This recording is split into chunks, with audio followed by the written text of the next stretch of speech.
Bienvenidos a Contacto Estrecho, un acercamiento a la economía política, con la conducción de Roberto Espinosa y las participaciones centrales de Bernardo Dickstein, licenciado en Administración, y Hugo Velázquez, licenciado en Economía, y en la coordinación Federico Lescano.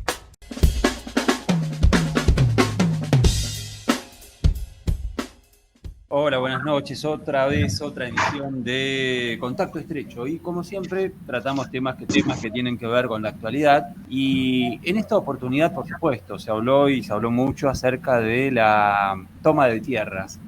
¿Fue realmente una toma de tierras?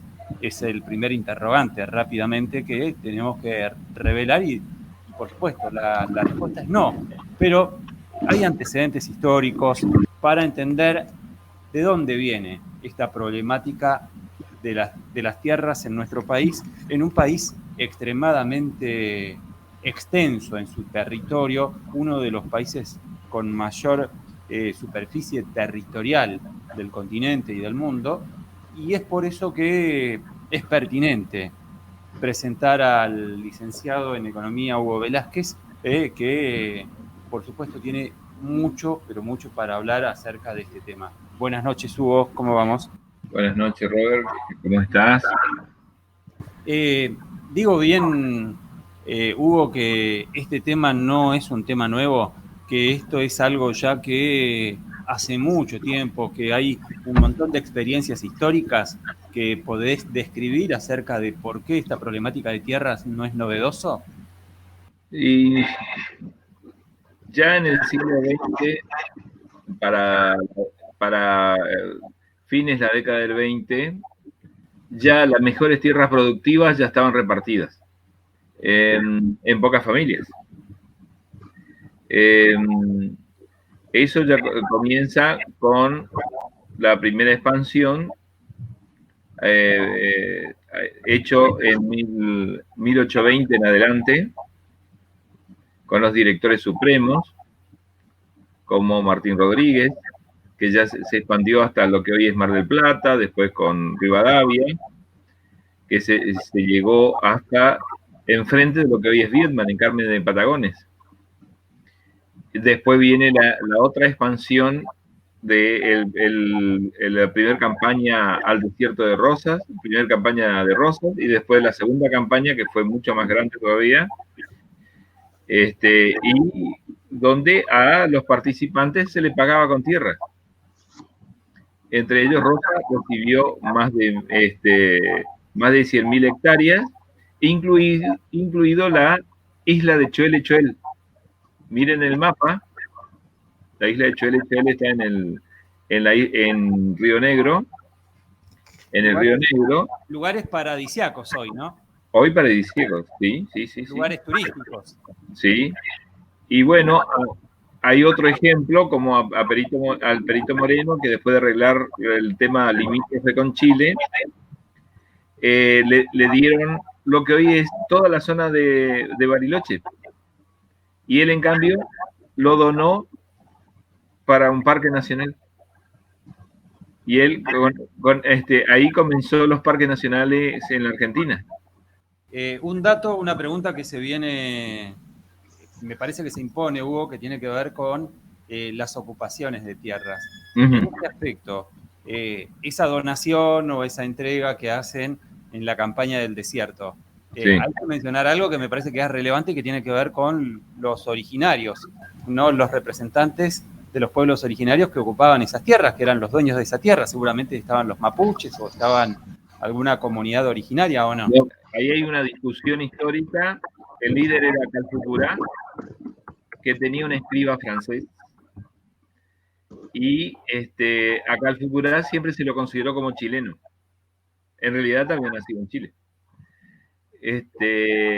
Y viene con intención también de invadir el territorio. Él llegó invadiendo el territorio.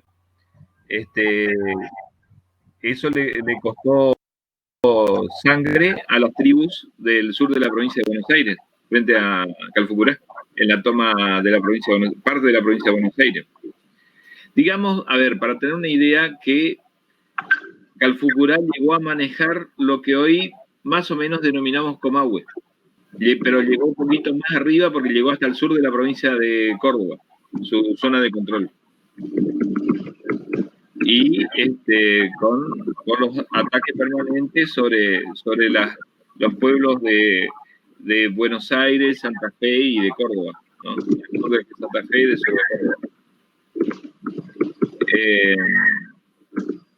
Esto fue toda una cuestión, ahí hay una discusión histórica muy interesante porque parece ser que había sí un objetivo hegemónico de parte de Calfucurá en ese momento en el tiempo.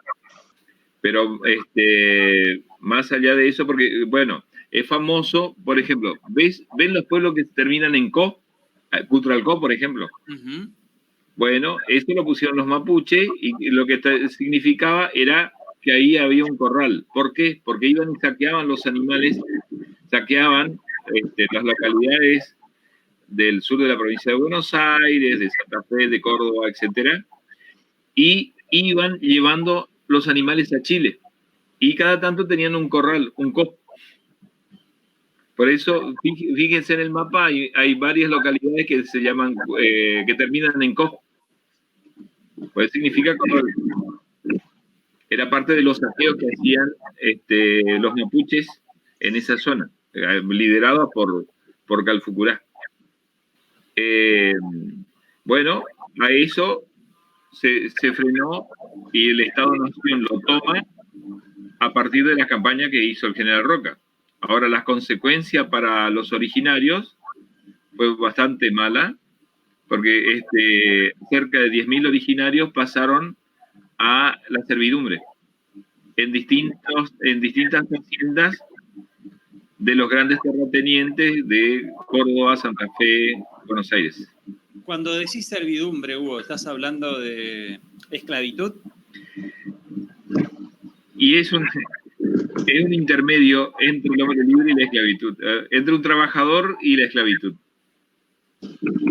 La servidumbre siempre se hace referencia a la Edad Media, en la Europa medieval, donde se trabajaba para un noble que era un siervo de la gleba.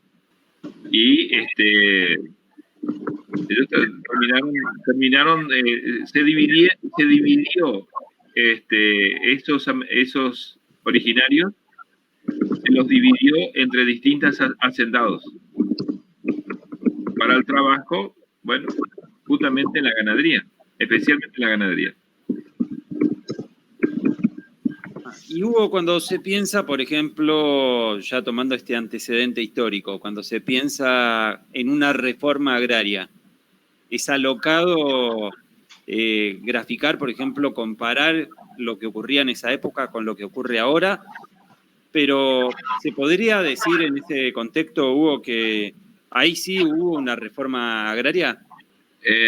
No, ahí no hubo ninguna reforma agraria, sino los triunfadores se iban quedando con grandes extensiones de tierra.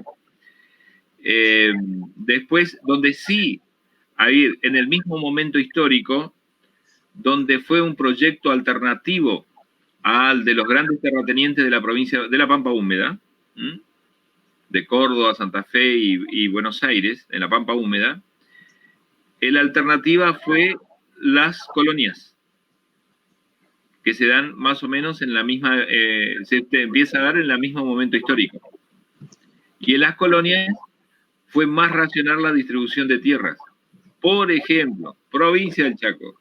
Es un clásico de la provincia del Chaco de la entrega de 100 hectáreas, de los colonos con 100 hectáreas, que no es algo alucinante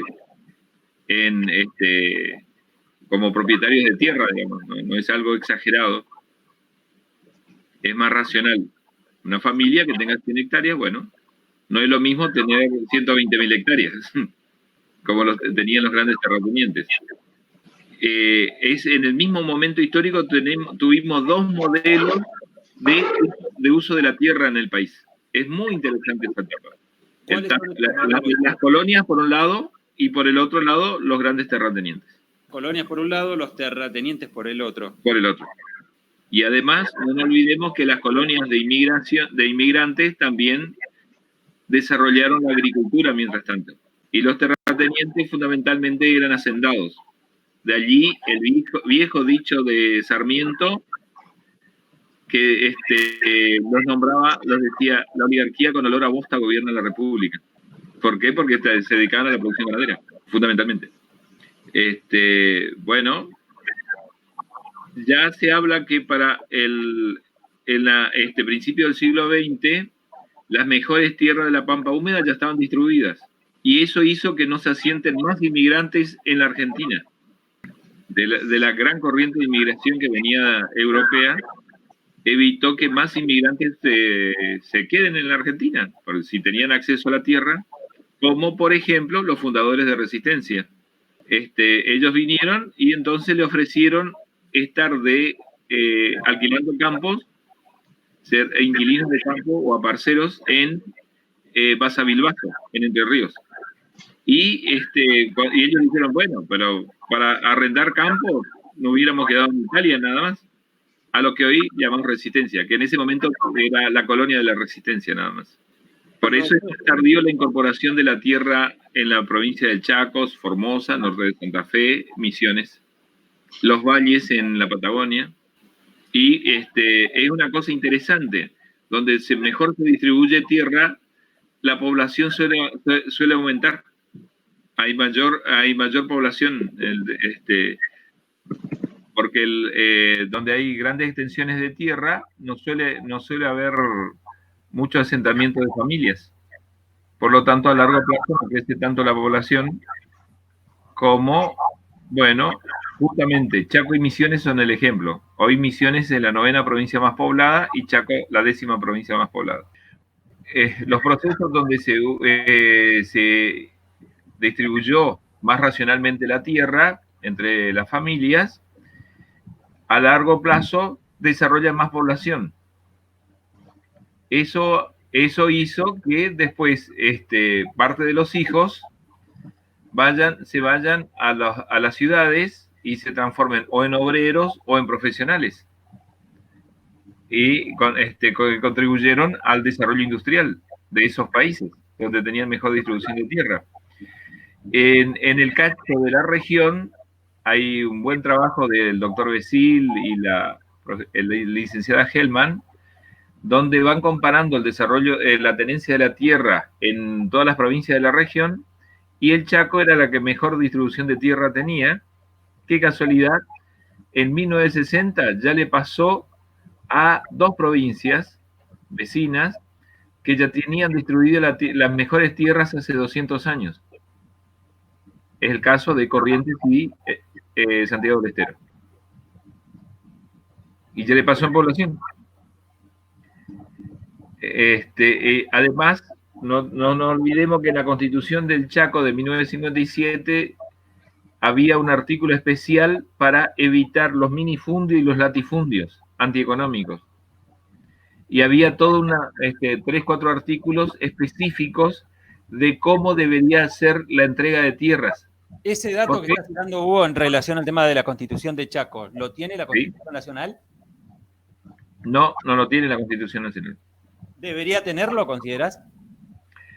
Sí, pero bueno, ahora ya lo que pasa es que en el país ya se distribuyó las tierras fértiles en propiedad privada. En ese momento, cuando el Chaco todavía se seguía poblando y distribuyendo tierra, no había tanto en manos privadas y eran manos del Estado. Ahí ya hubo, mira, un caso, ahí ya hubo ocupación de tierra, que hay un término popular en la ocupación de tierra en esta región. Chaco, Formosa. ¿Y cómo se llama? Le dicen, ¿dónde vivís vos? Y no, yo vivo en un fisco. O sea que él tomó tierra fiscal, tierra del Estado, y no es de su propiedad. Eso es un clásico en el lenguaje popular, vivir en un fisco. Bueno, otra cosa, que la expansión de la ocupación de tierra todavía se sigue haciendo en el país, se sigue haciendo en la provincia del Chaco, porque todavía hay 500.000 de hectáreas sin distribuir en la provincia del Chaco.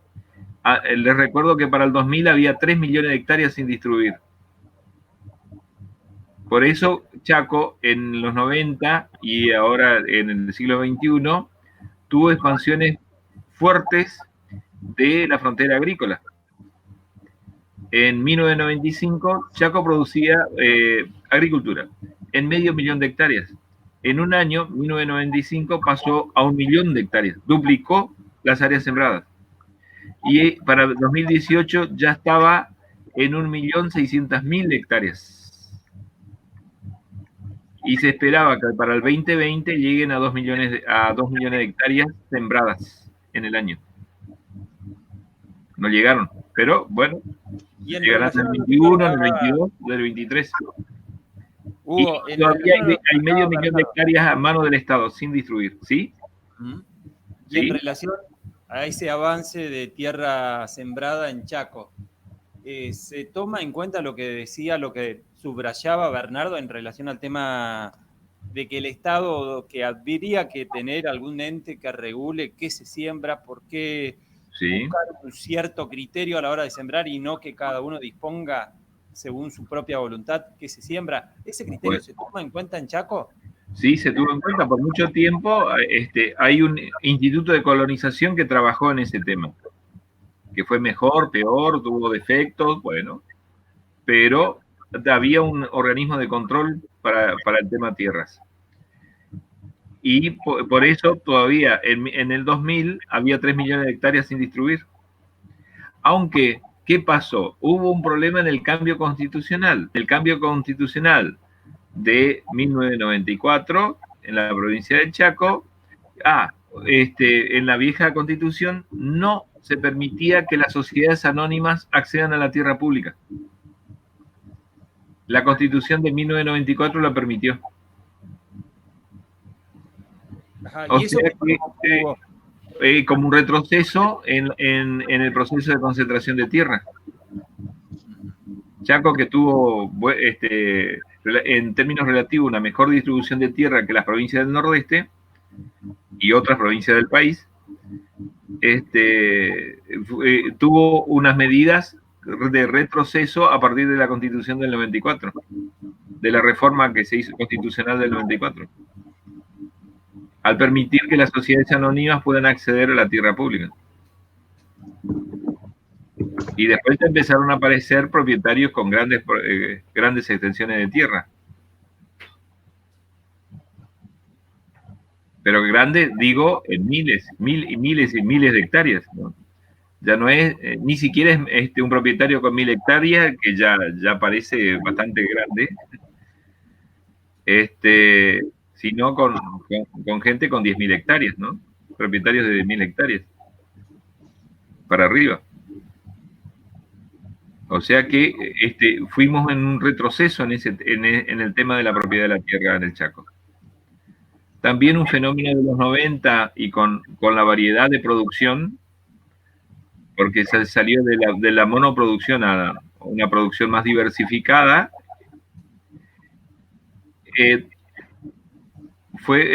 aparecieron los pools de siembra que empezaron a arrendar los campos a los colonos. Y los colonos se fueron a los pueblos y ciudades. Y ahí tenemos un proceso de fuerte crecimiento de los pueblos y ciudades en el Chaco entre los 90 y el principio del siglo XXI.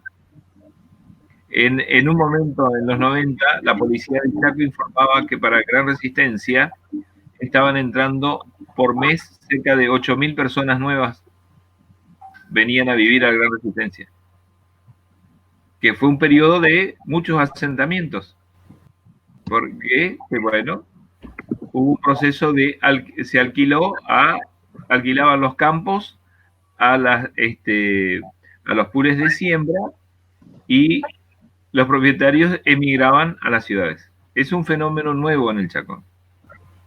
Vamos a hablar acerca de la reforma agraria. Cuando se habla de reforma agraria, recién lo graficaba muy bien Hugo, acerca de cómo se fueron repartiendo las tierras, ¿no? Sí. Y después es interesante también observar lo que está pasando en la actualidad, el tema de lo que pasó en su momento en el gobierno del general Perón, en donde sí se dio una forma bien minuciosa de reparto de tierras, y que muchos, a partir de las declaraciones de Juan Grabois, que dijo hay que pensar en una reforma agraria, empezaron a hablar justamente de esa temática. Y es por ello que vamos a consultar a otro especialista, en este caso Bernardo Dickstein, que nos va a ampliar acerca de esa temática. Bernardo, buenas noches, ¿cómo andamos? Hola, buenas noches, ¿cómo están todos? Bien por aquí. Es un tema conflictivo aparentemente, pero lo es un tema conflictivo la reforma agraria. ¿Es aplicable, es pensable aplicar ahora en este contexto en el que estamos en una reforma agraria? A ver, antes que nada, lo conflictivo no sería la reforma agraria.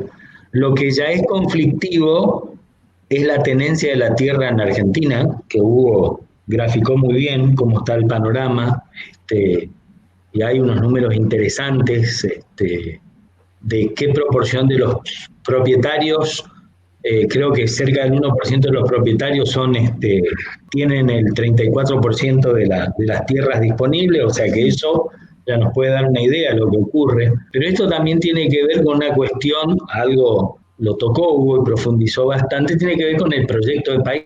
Alain Beatty, que es un historiador y economista británico, él en un libro que se llama Falsa Economía, analiza los casos de Estados Unidos y la Argentina más concretamente, se pregunta por qué la Argentina no fue Estados Unidos.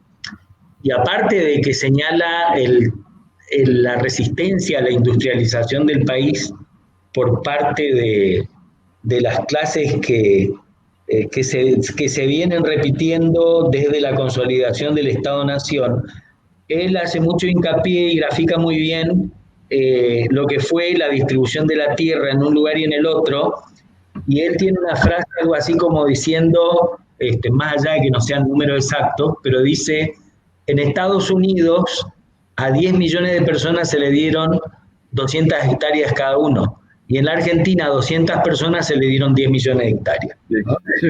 Esa es una muy buena síntesis que muestra la diferencia de los proyectos de un modelo y otro de país, que obviamente eso repercute en el resto y tiene que ver también cuando se dice de que la Argentina dejó de crecer o creció menos y que abandonó un determinado modelo que lo hizo un país exitoso hasta las primeras décadas del siglo XX, y en realidad la explicación, gran parte de la explicación está eso, en la distribución de la tierra y en el agotamiento de un modelo agroexportador justamente basado en la tierra. Ahora, ¿qué es lo que sucede viéndolo un poco en la actualidad?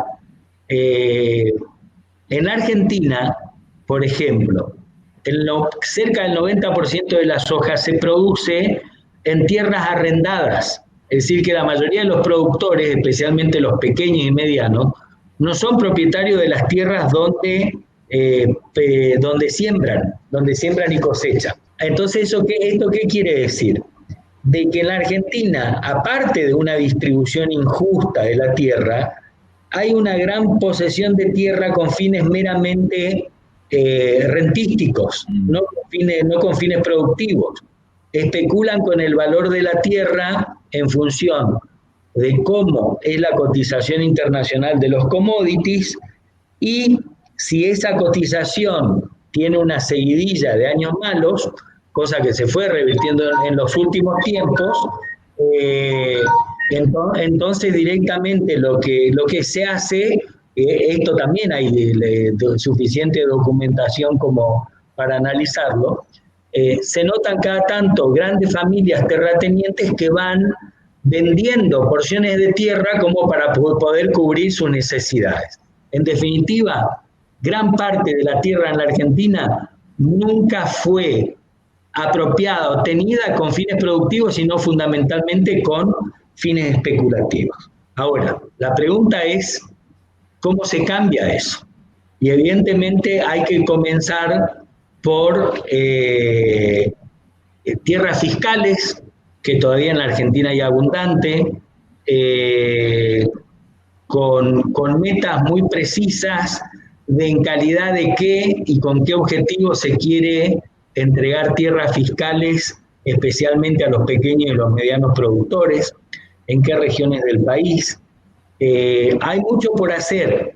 Ahora, cuando uno habla de reforma agraria, primero, políticamente a mí se me ocurre de que nunca una fuerza gobernante en Argentina pretendió avanzar seriamente en una reforma agraria. No sé cómo. Falta de voluntad política, falta de decisión, falta de apoyo político en general. ¿A qué atribuís eso? Es una mezcla de todo lo que vos estás diciendo con una cuestión de límites ideológicos. Por ejemplo, más allá de que aparecía como un cuco, ninguno de los primeros 2 gobiernos de Perón amagó con hacer una cosa así. Seguramente se concedieron mayores derechos a los jornaleros, a los trabajadores del campo, pero básicamente cambiar el régimen de tenencia de la tierra no se le ocurrió a nadie. Después seguramente vinieron épocas donde era probablemente tanto o mucho más complicado o mucho más conflictivo. Creo que en el gobierno de Cámpora, el que era el secretario de Agricultura, intentó establecer un impuesto a la tierra sin producir, es decir, un impuesto a la renta potencial de la tierra, inclusive aquí en Chaco, allá por el año 2012, cuando detrás de una supuesta reforma del Código Tributario lo único que se hizo fue aumentar las alícuotas, un poco inclusive el impuesto inmobiliario rural, en algún momento se habló de eso también, pero evidentemente es un tema absolutamente muy conflictivo. Pero aparte, yo quiero ser específico en esto. La reforma agraria no tiene absolutamente nada que ver con un régimen de planificación central de la economía, o más concretamente el comunismo o el socialismo. La reforma agraria es un producto básicamente del capitalismo, porque si este fuese un régimen de economía centralmente planificada, no estaría presente la discusión de qué hacer con la tenencia de la tierra mal distribuida, directamente se convertiría todo en tierras públicas. Y finalmente, para desmistificar y alejar un poco el cuco de lo que significa la palabra reforma agraria, primero, reforma agraria no es una sola cosa. Tiene que ver con la época, con las circunstancias y también tiene que ver con el país. Por ejemplo, el gobierno de la Segunda República, allá por los años 30 en España, consiguió sancionar una ley de reforma agraria que apuntaba fundamentalmente a proteger a los jornaleros, pero si bien fue una ley que sufrió cambios profundos en la dictadura de Franco, con el correr del tiempo hay cosas que se fueron manteniendo y profundizando al punto tal de que hoy por hoy en España el derecho a la propiedad de la tierra no es absoluto. En realidad en ningún lugar el derecho a la propiedad privada es absoluto, ¿no? Me parece que aquí debe ser uno de los países donde más creencia existe de que el derecho a la propiedad privada es un derecho que emana de algún ente natural, cuando en realidad tiene que ver con la forma en que los hombres se fueron apropiando de la tierra y de otros elementos de producción. Pero en definitiva, en España no existe la posibilidad de tener tierras ociosas. Nadie puede especular con la tierra. Directamente el Estado se apropia de esa tierra, indemniza, paga, pero es una expropiación en definitiva. O sea, el mensaje del Estado español es: señor propietario, usted no puede tener una tierra sin trabajarla. Inclusive, recordemos que España es un país que tiene 1 o 2 millones más de habitantes que la Argentina, pero la Argentina la supera en 5,5 veces en extensión. Y la mayoría de las tierras en España son áridas, son prácticamente desérticas, con lo cual la disponibilidad de tierra para trabajar es muy escasa. Eso también tiene que ver con la forma en que procede o procedía el Estado español. Inclusive cuando hay personas que muestran interés en obtener tierras fiscales por parte del Estado español, el Estado español lo concede de acuerdo a cómo es la productividad de la zona. La extensión que concede puede ser mayor o menor, pero tiene un objetivo muy claro. La gente se tiene que radicar en esa extensión de tierra y la tiene que producir. No es simplemente tierra para tenerla. No sé si se entiende un poco la diferencia. Hay una frase que se le atribuye a Zapata, el revolucionario mexicano, que decía: la tierra es de aquel que la trabaja. Se podría aplicar eso, ¿no? Sí, eso tiene mucho sentido, porque en definitiva no, o sea, porque si uno lo piensa en los intereses de toda la economía, si uno lo piensa en aquello del bienestar general, del bien común, ¿de qué sirve que una persona o una empresa tenga 20 o 30 mil hectáreas y no la haga producir? Y la pregunta que uno también se puede hacer es qué pasaría si esa tierra estuviese mejor distribuida. Por ejemplo, en la Argentina el terrateniente más grande son los Benetton, los hermanos Benetton, que tienen 920.000 hectáreas. Entonces la pregunta es, ¿qué hacen con esa cantidad de hectáreas? Es cierto que la productividad de la tierra en la Patagonia no es la misma que la pampa húmeda, así como tampoco lo es en el Chaco respecto de la pampa húmeda. Pero en definitiva el gran interrogante es cuál es el aporte que le hace a la economía nacional la tenencia de semejante cantidad de tierra de muy pocas personas. Menos del 1% de los propietarios tienen el 34% de la extensión de tierras cultivables en Argentina. Evidentemente, esa relación en la tenencia de la tierra no sirve ni siquiera para poder ser un país productor de alimentos, como se dice, o tampoco pues sirve como para ser el supermercado del mundo que un expresidente embanderó un slogan con mucha pantalla, pero pocos logros en la realidad. En definitiva, llámese reforma agraria de otra forma, en la Argentina hay que repensar urgente la tenencia de la tierra. Justamente te iba a preguntar eso, a ver, para cerrar este episodio, y tiene que ver con la posibilidad de una reforma agraria o la redistribución de las tierras. ¿Es pensable en este escenario? ¿Observás que esto puede darse en el corto o mediano plazo? Y me parece que no. Si uno lo analiza desde el punto de vista estrictamente político, me parece que no. Primero porque para que estas cosas realmente sirvan, hay que pensarlas para el largo plazo, no para resolver cuestiones de coyuntura. Y si de la coyuntura se trata, podemos ver perfectamente qué es lo que pasa, o en todo caso, para dónde se mueve la actual primera oposición, cuáles son los intereses que defiende. Para lograr este tipo de cosas se necesitan acuerdos, se necesitan consensos, y aún dentro del mismo frente gobernante, que para mí se lo puede particionar en tres partes claramente observables.